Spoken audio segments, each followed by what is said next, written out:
নমস্কাৰ বন্ধু বান্ধৱীসকল সকলোকে দীপিকা কিটচেনৰ আন এটি ভিডিঅ'লৈকে আদৰণি জনাইছোঁ। আশা কৰোঁ সকলো ভালেই আছে, মোৰো ভালেই।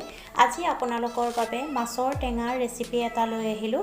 আশা কৰোঁ আপোনালোকে ভিডিঅ'টো চাই ভাল পাব আৰু যদি ভাল পায় তেন্তে ভিডিঅ'টোত এটা লাইক কৰিব, সময় হ'লে কমেণ্ট কৰিব আৰু যিসকল মোৰ চেনেলত নতুন হয় এতিয়ালৈকে চেনেলটো ছাবস্ক্ৰাইব কৰি লোৱা নাই তেওঁলোকে চেনেলটো ছাবস্ক্ৰাইব কৰি ল'ব আৰু কাষতে থকা বেল আইকনটো প্ৰেছ কৰি ল'ব, তেতিয়াহে মোৰ আগন্তুক ভিডিঅ'ৰ নটিফিকেশ্যনসমূহ আপোনালোকে পাই থাকিব। তেন্তে আহকচোন মাছৰ ৰেচিপিটো বনোৱা আৰম্ভ কৰোঁ। ঔটেঙাখিনি কুকাৰত দি ভালকৈ সিজাই ল'ব লাগিব। ইয়াতে এটা ঔটেঙা লোৱা হৈছে। সিজাই লোৱাৰ পিছত ভালকৈ তাৰ ৰসখিনি উলিয়াই ল'ব লাগিব।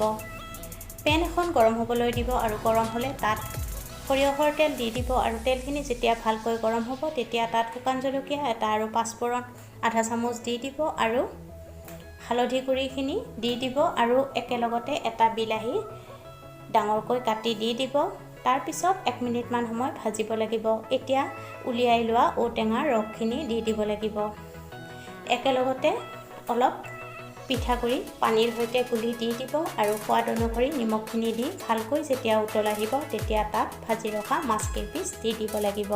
মাছ কেইপিচ দিয়াৰ পিছত জোলখন 10 পৰা 15 মিনিটমান ভালকৈ উতলাব লাগিব। ভালকৈ উতলি জোলখন যেতিয়া ঘন হৈ পৰিব তেতিয়া গেছৰ জুই নুমুৱাই দিব লাগিব আৰু নমাই এই আঞ্জাখন আপোনালোকে গৰমে গৰমে ভাতৰ লগত পৰিৱেশন কৰিব। মোৰ এই ৰেচিপিটো চাই যদি আপোনালোকে ভাল পাইছে তেন্তে ভিডিঅ'টোত এটা লাইক কৰিব, সময় হ'লে কমেণ্ট কৰিব আৰু যিসকল মোৰ চেনেলত নতুন হয় এতিয়ালৈকে চেনেলটো ছাবস্ক্ৰাইব কৰি লোৱা নাই তেওঁলোকে চেনেলটো ছাবস্ক্ৰাইব কৰি ল'ব আৰু কাষতে থকা বেল আইকনটো প্ৰেছ কৰি ল'ব, তেতিয়াহে মোৰ আগন্তুক ভিডিঅ'ৰ নটিফিকেশ্যনসমূহ আপোনালোকে পাই থাকিব।